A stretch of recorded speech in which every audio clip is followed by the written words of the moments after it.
If you've ever felt invisible, if you've ever known something important but no one would listen, then Lily's story will stay with you long after it ends. This is her beginning. Don't forget to subscribe.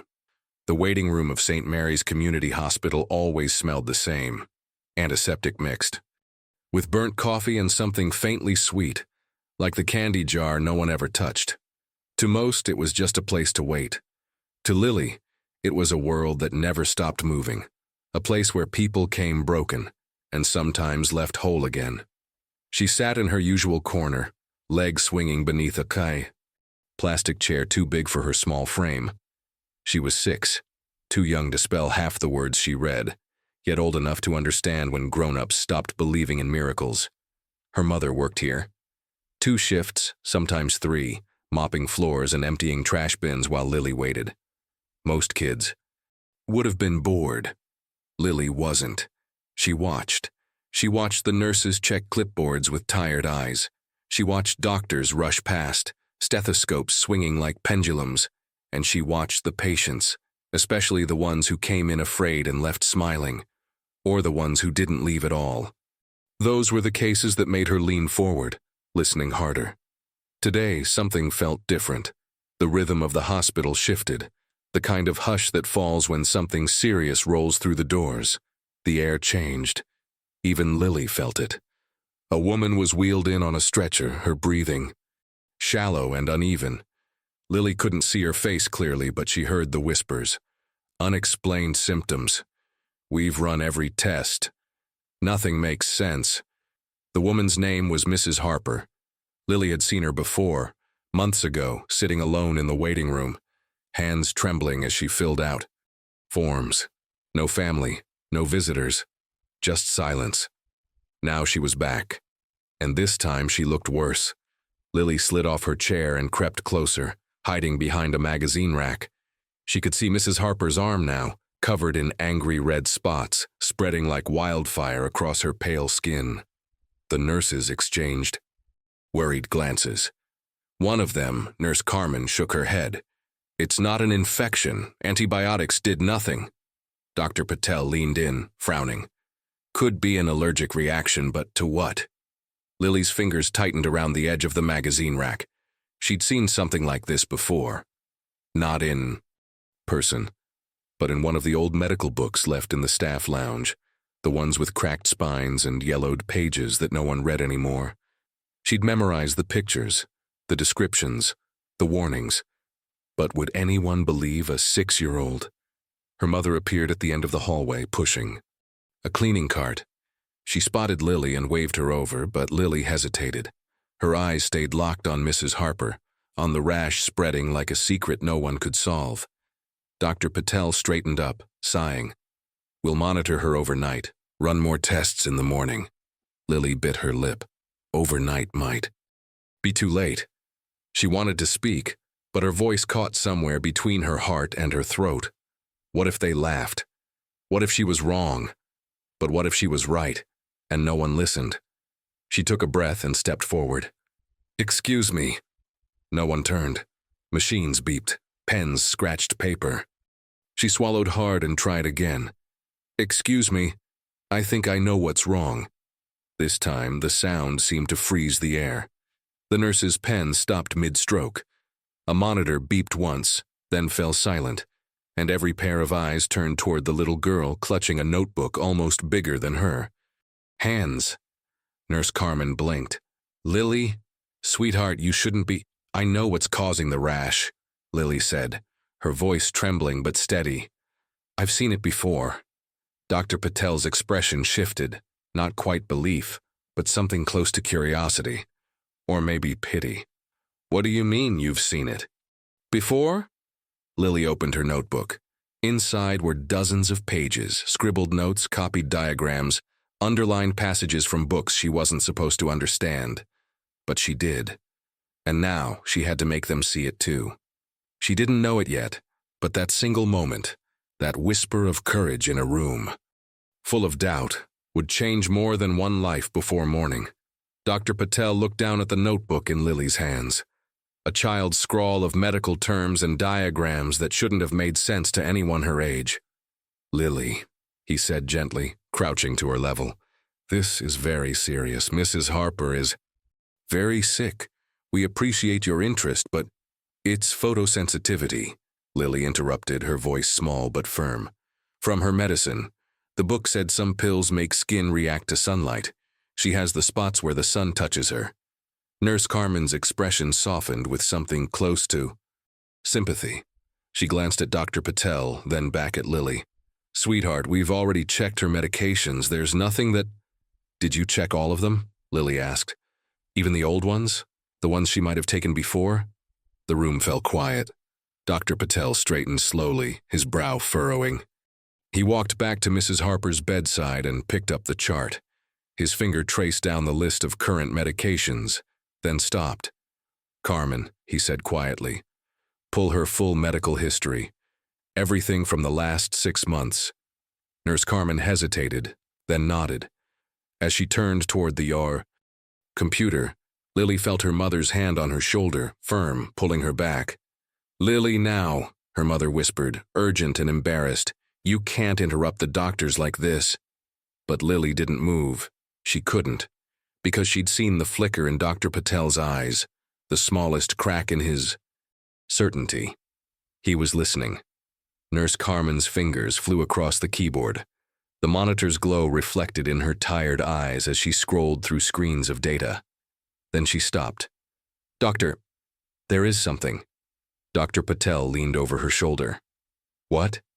She was prescribed doxycycline 3. Months ago for a respiratory infection. Discontinued after 2 weeks, but… Carmen's voice trailed off. Photosensitivity is a known side effect, and it can persist even after stopping the medication. The air in the room shifted. Dr. Patel turned slowly toward Lily, his expression unreadable. Not anger, not dismissal. Something closer to disbelief. How did you… He shook his head. Where did you learn that? Lily held up the notebook. There's a book in the lounge. It has pictures of rashes, I remembered. For a long moment, no one spoke. Then Mrs. Harper stirred on the bed, her eyelids fluttering. Her voice was barely a whisper. The sun, it hurts. Nurse Carmen moved quickly, adjusting the blinds to block the afternoon light streaming through the window. Dr. Patel checked the IV, his movements precise now, focused. We'll adjust her treatment plan immediately, he said. Keep her out of direct sunlight. Monitor the rash. If it's photosensitivity, we should see improvement within 48 hours. He looked at Lily again, and this time there was something new in his gaze. Respect, threaded with confusion. You may have just saved her life. Lily's mother stood frozen. Her hand still on Lily's shoulder, her grip loosened. I don't understand, she whispered. Neither did anyone else. But as Lily watched Mrs. Harper's breathing begin to steady, watched the tension leave Nurse Carmen's shoulders, she felt something she'd never felt before in this hospital. She felt seen. Yet even as relief washed over the room, one question lingered in the air, unspoken but heavy. How does a 6-year-old girl, who's never been to school, know what trained doctors missed? The next morning, Lily sat in the same plastic chair, swinging her legs like always. But everything felt different now. Nurses who used to walk past her without a glance now smiled. One even brought her a juice box. Dr. Patel had stopped by twice, once to check on Mrs. Harper, and once just to look at Lily, as if trying to solve a puzzle he didn't know existed. Mrs. Harper's rash was fading. The diagnosis had been correct. Photosensitivity from doxycycline, compounded by weeks of sun exposure during her daily walks. Simple, preventable, and completely missed by everyone, except a child. Lily opened her notebook, flipping through pages of copied diagrams and underlined passages. She didn't feel proud exactly. She just felt useful. But across the hall in the small staff lounge, a different conversation was unfolding.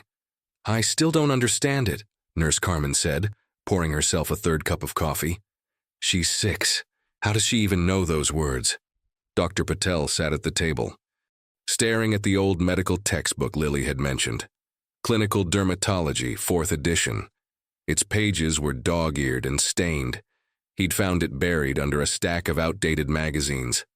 "She taught herself," he said quietly. "From this." Carmen shook her head. "That's not possible. This book is college level. Half the terms here I didn't learn until nursing school. And yet she understood them." Another nurse, younger, leaned against the counter.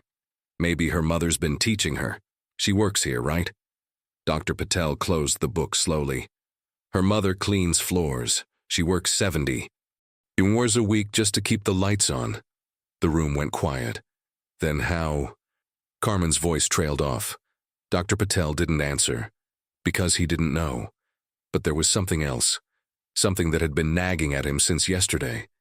"Carmen," he said carefully, "does Lily go to school?" The question hung in the air like smoke. Carmen frowned. I've never thought about it. She's always here, every day. I just assumed her mother brought her after school or—" "She's here during school hours," Dr. Patel interrupted. "Every time I've seen her, it's been between 9 and 3. The younger nurse set down her mug. "So where does she go?" "Nowhere," Dr. Patel said quietly. "She doesn't go anywhere. She sits in that waiting room and watches us work." The realization settled over them slowly, heavy and uncomfortable. Lily, the girl who'd just diagnosed a case that stumped a team of medical professionals, wasn't in school. She'd never been to school. Carmen's hand went to her mouth. "Oh my God." Dr. Patel stood, his jaw tight. "I need to talk to her mother." But before he could leave, the door swung open. Lily's mother stood there, still in her cleaning uniform, eyes red-rimmed and tired. "Is it true?" she asked, her voice shaking. Did she really help that woman?" Dr. Patel nodded slowly. The woman's face crumpled, not with pride, with something closer to fear. "I didn't know," she whispered. "I didn't know she was reading those books. I thought she was just drawing, playing pretend." "She wasn't pretending," Dr. Patel said gently. Lily's mother sank into a chair, her hands trembling. "I can't afford school. I've tried. Every program, every scholarship, they all need things I don't have. Proof of address, transportation, time," her voice broke. "So I bring her here, because it's safe, because I can see her, because I don't have anywhere else." The room filled with a silence so thick it felt like drowning, and in that silence, a terrible truth emerged, one that no one wanted to say out loud. The girl who saved a life didn't even have a chance to build her own. Mrs. Harper's rash had almost completely faded. She was scheduled to go home by the end of the week. Every time Lily walked past her room, the older woman would smile, a soft, grateful smile that made Lily's chest feel warm. But Lily noticed something else, too. The doctors and nurses were watching her differently now, not with curiosity, with something heavier, pity maybe, or concern. She didn't like it. On Thursday afternoon, Dr. Patel found Lily in her usual spot, nose deep in another old textbook, this one about respiratory systems. "Lily," he said, sitting down beside her. "Can we talk?" She looked up, clutching the book to her chest. "Did I do something wrong?" "No," he said quickly. "No, not at all. You did something incredible." She waited. Dr. Patel took a breath. "I spoke with your mother, and with some people at the hospital. We want to help you." Lily's grip on the book tightened. "Help me how?" "We want to get you into school." The words hung in the air between them. Lily blinked. "School?" "A good one," Dr. Patel continued. "There's a program, a scholarship fund for gifted children. Normally there's a waiting list, but after what you did, for Mrs. Harper, we think we can make an exception." Lily's heart pounded. School, real school. With desks and teachers and books she didn't have to steal glances at in between her mother's shifts. But then she thought of something else. "What about my mom?" she asked quietly. "If I'm in school, who'll watch me while she works?" Dr. Patel's expression softened. "We're working on that too. There are after-school programs, resources. We're going to figure it out." Lily wanted to believe him. She wanted to so badly it hurt. But she'd heard promises before, from landlords who said they'd fix the heat, from social workers who said they'd call back. Promises were just words until they became real. "Can I think about it?" she asked. Dr. Patel looked surprised, but he nodded. "Of course. Take your time." As he stood to leave, Lily spoke again. "Dr. Patel?" He turned. "If I go to school, will I still be able to come here? To the hospital?" He smiled. "Lily, you can come here whenever you want. You're part of this place now." She nodded, but didn't smile back, because deep down she knew something the adults didn't. The hospital wasn't just where her mother worked. It wasn't just where she learned. It was the only place she'd ever felt like she mattered, and the thought of leaving it, even for something better, felt like stepping off the edge of the world. That night, Lily sat on the floor of their tiny apartment, her notebook open in her lap. Her mother was asleep on the couch, exhausted from a double shift. Lily stared at the pages filled with her careful handwriting, diagrams of hearts and lungs, notes about symptoms and treatments. She thought about Mrs. Harper, about the way the nurses had looked at her after, about Dr. Patel's offer, and she thought about the question. No one had asked her yet. "What do you want, Lily?" She closed the notebook and whispered into the dark. "I want to help people." But even as she said it, she wondered, would the world let her? On Saturday morning, something unexpected happened. Mrs. Harper came back, not as a patient, as a visitor. Lily was sitting in her corner, reading about bone fractures, when she heard the familiar shuffle of soft-soled shoes. She looked up and saw the older woman standing in the waiting room, holding a small paper bag. Mrs. Harper's face looked different, healthier. The rash was nearly gone, and her eyes, once dull with pain, now carried a quiet brightness. "Lily?" she said gently. Lily set down her book. "Mrs. Harper, you're okay." The woman smiled. "Thanks to you." She sat down in the chair next to Lily's, moving slowly, as if her body still remembered being fragile. "I brought you something," Mrs. Harper said, handing her the bag. Lily opened it carefully. Inside was a brand new notebook, thick with a sturdy cover and clean, unmarked pages. Not like the torn, second-hand one she'd been using. "For your studies," Mrs. Harper said. "I know it's not much, but it's perfect," Lily whispered, running her fingers over the smooth cover. For a moment, neither of them spoke. Then Mrs. Harper leaned back in her chair and sighed. "You know, I've been thinking a lot these past few days. About what you did, about what you know." Lily looked at her. "And I realized something, Mrs. Harper continued. "You saved my life, but no one's saving yours." Lily frowned. "I'm not sick." "No," Mrs. Harper said quietly. "But you're stuck." The word hit harder than Lily expected. "I talked to Dr. Patel," Mrs. Harper went on. "He told me about the school program, about how you've never had a real education." Lily looked down at the notebook in her hands. "I also know," Mrs. Harper said, her voice softer now, "that you're scared." Lily's throat tightened. She didn't answer. "I was scared too," Mrs. Harper admitted. "When my husband died, when my kids stopped calling, when I ended up in that hospital room alone, thinking no one cared whether I lived or died." She reached over and gently touched Lily's hand. "But then you cared. A little girl who didn't even know me. You cared enough to speak up." Lily's eyes stung. "So I'm going to care about you too," Mrs. Harper said firmly. "I talked to the scholarship board. I told them about you. And I'm going to make sure you get into that school." Lily looked up, eyes wide. You are?" Mrs. Harper nodded. "I don't have much, Lily, but I have time now, and I have a voice, and I'm going to use both to make sure you get the chance you deserve." Lily's chest felt tight, like she couldn't breathe. "But I need you to promise me something," Mrs. Harper said, her gaze steady.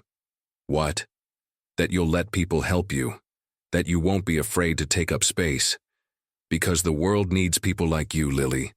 People who see what Others miss, people who care enough to act. Lily clutched the notebook to her chest. I don't know if I can, she whispered. Mrs. Harper smiled. You already did, in that hospital room. You already proved you can. As Mrs. Harper stood to leave, she paused. One more thing, she said. You asked Dr. Patel if you could still come to the hospital after you start school. Lily nodded. The answer should be yes, Mrs. Harper said, but not because you're hiding here, because you're choosing to be here. There's a difference. She squeezed Lily's shoulder gently, then walked toward the exit. Lily sat alone in the waiting room, the new notebook in her lap. And for the first time in her life, she let herself imagine a future that wasn't just waiting. 2 weeks later, the letter arrived. Lily's mother held it in her trembling hands, staring at the embossed logo in the corner. Riverside Academy. For gifted students. She didn't open it right away. She just stood there in the doorway of their apartment, barely breathing. Lily sat on the edge of the couch, her new notebook open but untouched. She'd barely written in it. It felt too important to ruin with the wrong words. Should I? Her mother whispered, holding up the envelope. Lily nodded, though her stomach twisted into knots. Her mother's hands shook as she tore it open. Her eyes scanned the first few lines. Then she stopped. Her breath caught. Lily! Lily's heart hammered. What does it say? Her mother looked up, tears streaming down her face. You're in. The words didn't feel real at first. They hovered in the air, too fragile to touch. I'm in? Lily repeated. Her mother nodded, unable to speak. She handed Lily the letter. Lily read it slowly, her lips moving over each word. Dear Ms. Rivera and Lily, we are pleased to inform you that Lily has been accepted into Riverside Academy's scholarship program. Effective immediately. Her exceptional aptitude and demonstrated compassion make her an ideal candidate. The rest blurred. Lily set the letter down, her hands numb. She was going to school. Real school. Her mother knelt in front of her, gripping her shoulders. Do you understand what this means, baby? This changes everything. Lily nodded.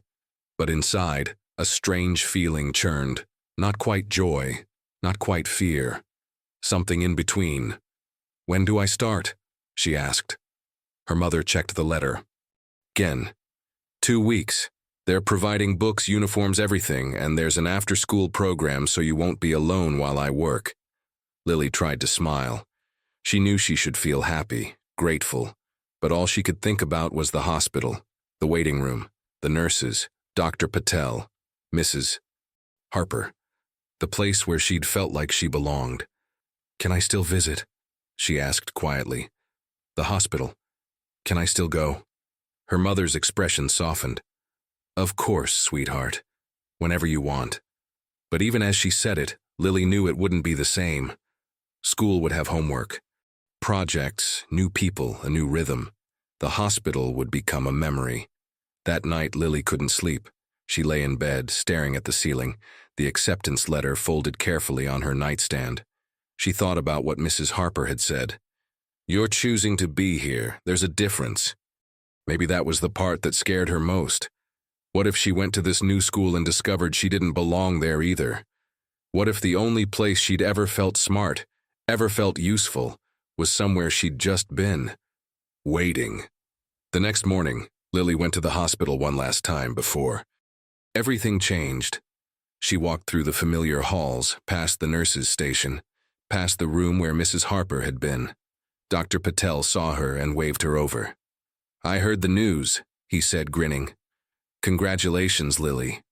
Thank you, she said quietly. He crouched down to her level. You nervous? She nodded. That's normal, he said. Big changes are always scary, but you know what? You're going to do amazing things. I know it. Lily looked at him. How do you know? Dr. Patel smiled. Because you already have. As Lily turned to leave, she saw Mrs. Harper walking through the front doors, not as a patient but as a volunteer. She wore a name badge now. She saw Lily and walked over. Starting Monday, Mrs. Harper said, pointing to the badge. I figured if a 6-year-old can save lives, I can at least answer phones. Lily smiled, really smiled, for the first time in days.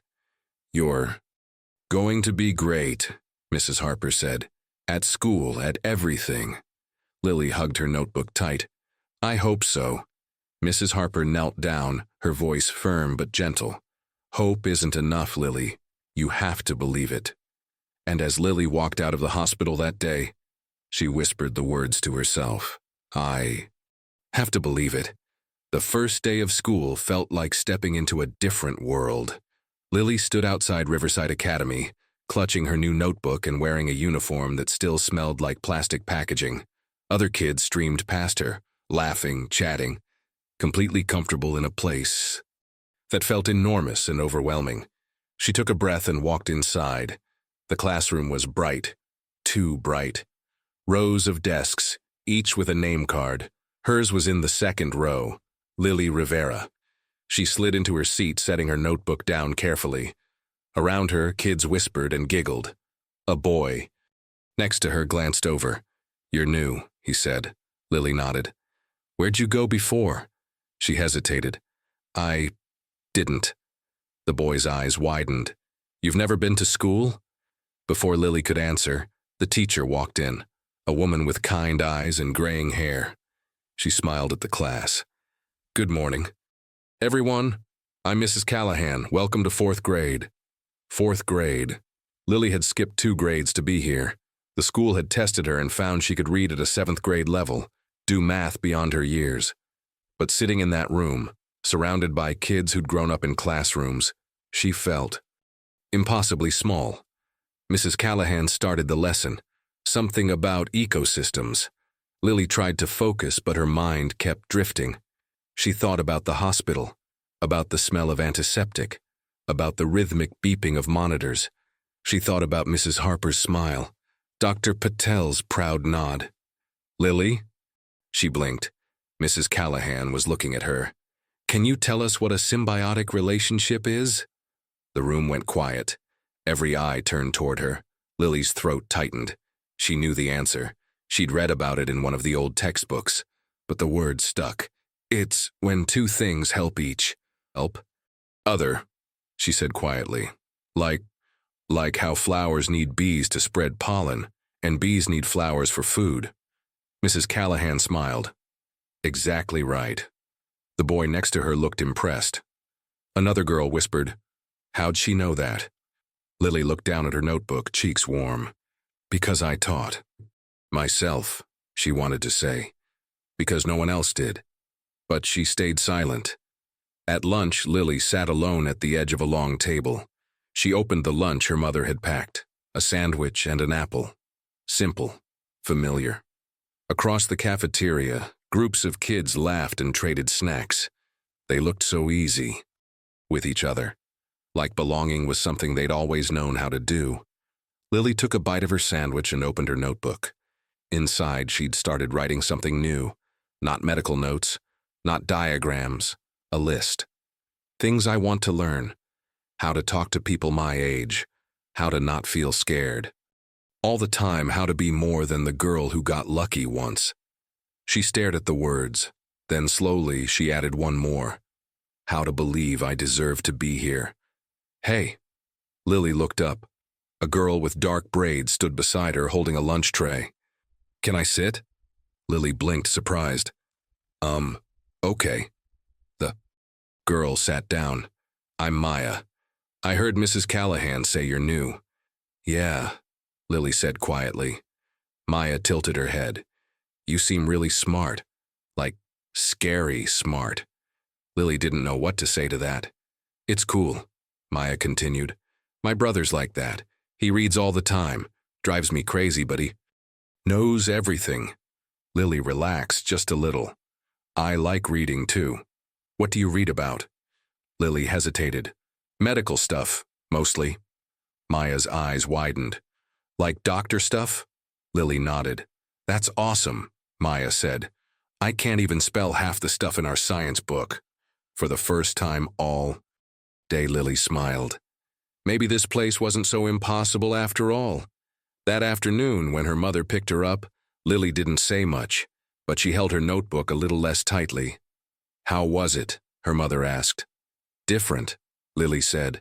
Her mother glanced at her. "Good different or bad?" "Different?" Lily thought about it. "Both." Her mother smiled. "That sounds about right." That night, Lily sat by the window of their apartment, looking out at the city lights. Somewhere out there was the hospital, still humming with life, still full of people who needed help. She thought about Mrs. Harper, now answering phones and greeting patients with the same smile she'd given Lily. She thought about Dr. Patel, probably working late, checking charts and saving lives. And she thought about herself, a girl who'd spent her whole life in waiting rooms, watching the world go by. But not anymore. She opened her notebook and wrote one final thing at the bottom of her list. "I'm not waiting anymore, because Lily Rivera, the girl who diagnosed what doctors couldn't, the girl who learned from old books and borrowed courage, was finally ready to begin, not as someone invisible, not as someone lucky, but as someone who chose to matter." And that, she realized, was the most important lesson of all.